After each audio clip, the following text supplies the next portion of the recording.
তেল সংকট, সেখানে কৃত্রিম কিছু বিষয়ও আছে।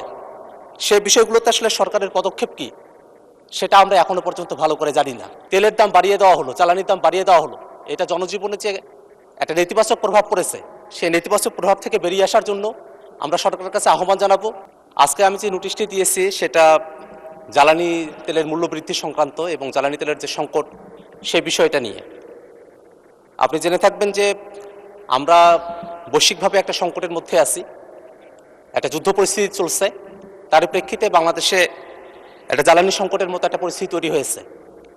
কিন্তু আমরা খবরাখবরে নানা ধরনের খবর দেখছি যে আমাদের যে তেল সংকট, সেখানে কৃত্রিম কিছু বিষয়ও আছে।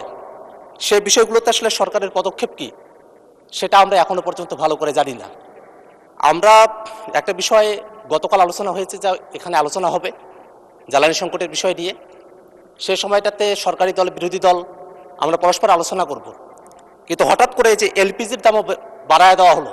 আমাদের যারা রান্নাবান্নার কাজ করতেছেন, বিভিন্ন উৎপাদনের কাজগুলো করতেছেন, তারা কিন্তু এই সময়টাতে ভালো করে এই রান্নাবান্নার কাজগুলোতে তারা করতে পারবেন না যদি এইভাবে এলপিজির দামগুলো বাড়তে থাকে।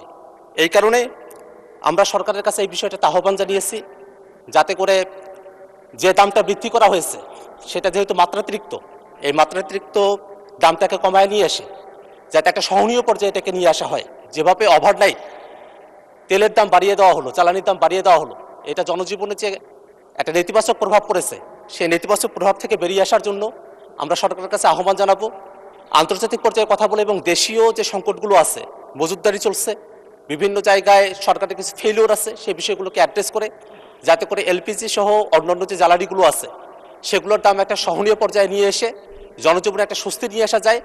সরকার বলছিল যে তারা দাম বাড়াবে না, কিন্তু তারা দাম বাড়াতে বাধ্য হয়েছে, বা যে পরিস্থিতিতে তারা দাম পেয়েছে এত দাম বাড়ানো উচিত হয়নি।